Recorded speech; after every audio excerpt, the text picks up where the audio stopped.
السلام علیکم ورحمۃ اللہ وبرکاتہ نحمده ونصلی علی رسولہ الکریم اما بعد۔ آج کا سبق سن لیجئے۔ آج کے سبق کی سرخی ہے سلسلہ وار حضرت محمد صلی اللہ علیہ وسلم کی سیرت، پارٹ نمبر 25۔ اب حضور صلی اللہ علیہ وسلم 13 سال کی عمر میں مکہ مکرمہ واپس آئے۔ 14واں سال شروع ہوا۔ ابو طالب یہ شام کے سفر سے سارے کے سارے مکہ والے جو چودھری تھے وہ بھی واپس آ گئے۔ تو آپ صلی اللہ علیہ وسلم 14 سال کی عمر میں کیا کریں؟ کچھ نہ کچھ خرچہ ہوتا ہے، جیب خرچی کی ضرورت ہوتی ہے کہ کچھ نہ کچھ آدمی کو پیسے کی ضرورت پڑتی ہے۔ تو آپ صلی اللہ علیہ وسلم نے مکہ والوں کی بکریاں چرائی 14 سال کی عمر میں۔ اور مکہ والوں کی ترتیب یہ ہوتی تھی کہ کچھ لڑکے اس قسم کے ہوتے تھے کہ جو فارغ ہوتے تھے تو مکہ والے ان کو جو ہے 10 بکریاں 15 بکریاں 20 بکریاں دے دیتے تھے اور کہتے تھے کہ جاؤ بے چرا، اور رات کو جب واپس آتے تو 1 دینار 2 دینار 1 درہم یا ان بکریوں کا دودھ جو بھی طے ہوتا وہ دے دیتے۔ تو آپ صلی اللہ علیہ وسلم بھی کھڑے رہتے، بھئی کوئی آئے میں لے جاؤں، یا خود لوگوں کے پاس جاتے کہ میں آپ کی بکریاں چرا دوں گا بھئی۔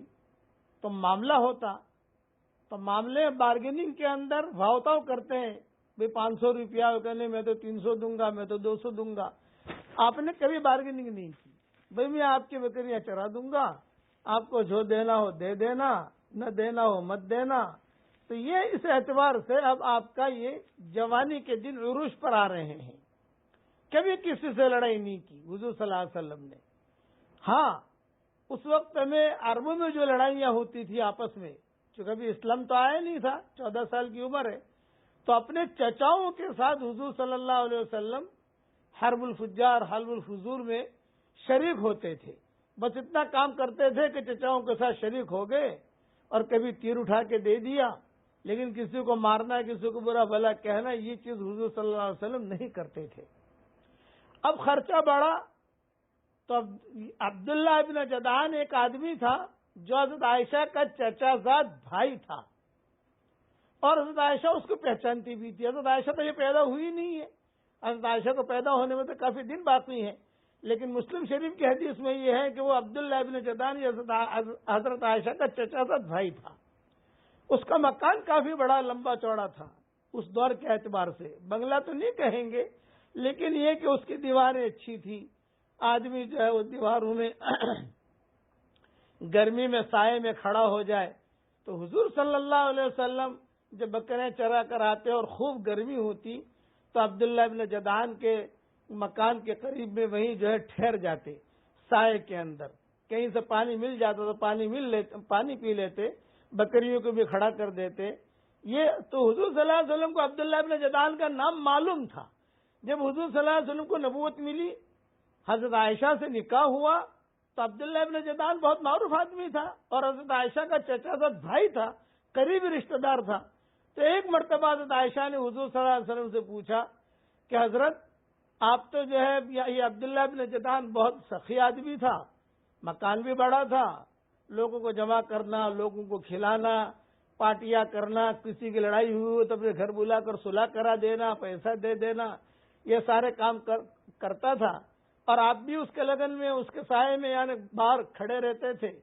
آپ فرماتے تھے کہ مجھے یاد ہے 14 سال کی عمر میں آدمی کو یاد رہتا ہے کہ میں کیا کر رہا ہوں، بچہ بھول نہیں جاتا، بچپن کی چیزیں تو بھول جاتا ہے، لیکن 14 سال کی عمر میں ایک ذہن تیز ہوتا ہے، تو اور نبی کا ذہن تو اور تیز ہوتا ہے۔ تو حضور صلی اللہ علیہ وسلم نے فرمایا ہاں مجھے یاد ہے، میں عبداللہ ابن جدعان کے لگن میں اور اس کے سائے میں، گھر کے سائے میں کھڑا ہو جاتا تھا جب گرمی بہت ہوتی تھی، وہاں بیٹھ بھی جاتا تھا۔